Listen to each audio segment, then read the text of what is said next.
getting married in 2027. Hindi nakita ko talaga yung date. Hi everyone! I'm Julie. I'm Isabel. And sasagutin namin lahat ng mga tanong ninyo galing sa Reddit. Reddit, let's go!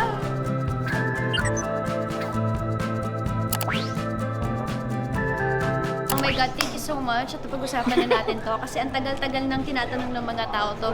Ang sagot po ay hindi. Hindi po kami magkapatid, hindi po kami actually magkaano-ano. But I love Ashley so much and I wish her all the best dyan sa bahay ni Kuya. Yeah. So, hi Ashley!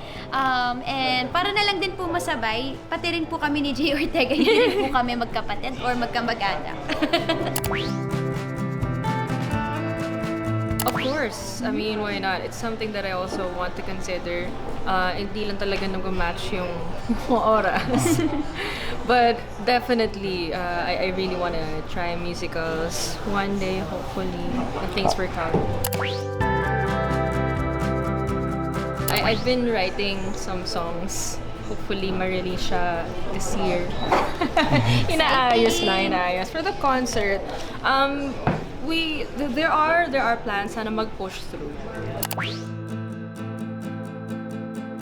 It's a yes and a no Yeah. for me. Yes na mas masaya siya na magkakasama kami lahat. But at the same time, hindi rin siya as challenging kasi the fact na komportable ka na with the people na nakakatrabaho mo, mas nakakapag-open up na kayo sa isa't isa, mas nagiging collaborative din siguro. Less effort to be collaborative kasi nga may friendship na, may connection na kayo to begin with, may relationship na kayo. Ako, for me, it's a yes. It's really comforting kapag kasama yung mga friends mo sa set. Kasi talagang komportable ka na kayo sa isa't isa. And it's also a challenge para sa akin kasi naalala ko yung sinabi ni Mikey na, magpagalingan tayo. So parang we really want to bring our A-game palagi sa bawat mga eksena na gagawin namin. We play games. I play pickleball, I run, I do write songs. Tapos, syempre, kinakausap ko yung family ko na, I also play games kasi mahilig din ako mag-computer games. I do my hobbies to distress kasi lahat ng hobbies ko is very, very chill. Usually, nagre-relax lang talaga ako, nagde-day off lang ako na ginagawa ko lang lahat ng gusto kong gawin sa araw na yun. And then, usually, pag talagang super stressed na ako, that's when I talk to my mom. And, of course, then kay Miguel.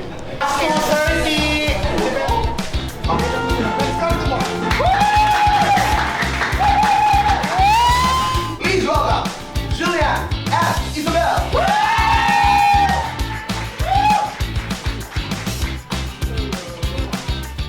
Do you see yourselves getting married in 2027? Hindi nakita ko talaga yung date. I mean, is it something that you guys talk about?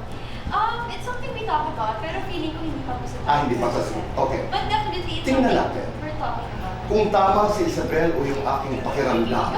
Di ba? It's always such a breeze pag nandito kami sa Fast Talk. And now, ang pagkapasok namin dito, ang ganda ng set. Ang Sobrang ganda. ganda. Like, it's very, ang bright ng ambience. Kaya Tapos, very, ang saya ng conversation palagi pag nandiyan si Tito Boy. Yes. Ako, super enjoy every time I drop by here sa Fast Talk talaga. It's always a great time. And minsan may nadidiscover din ako about myself sa mga questions ni Tito Boy. So it's always a great experience.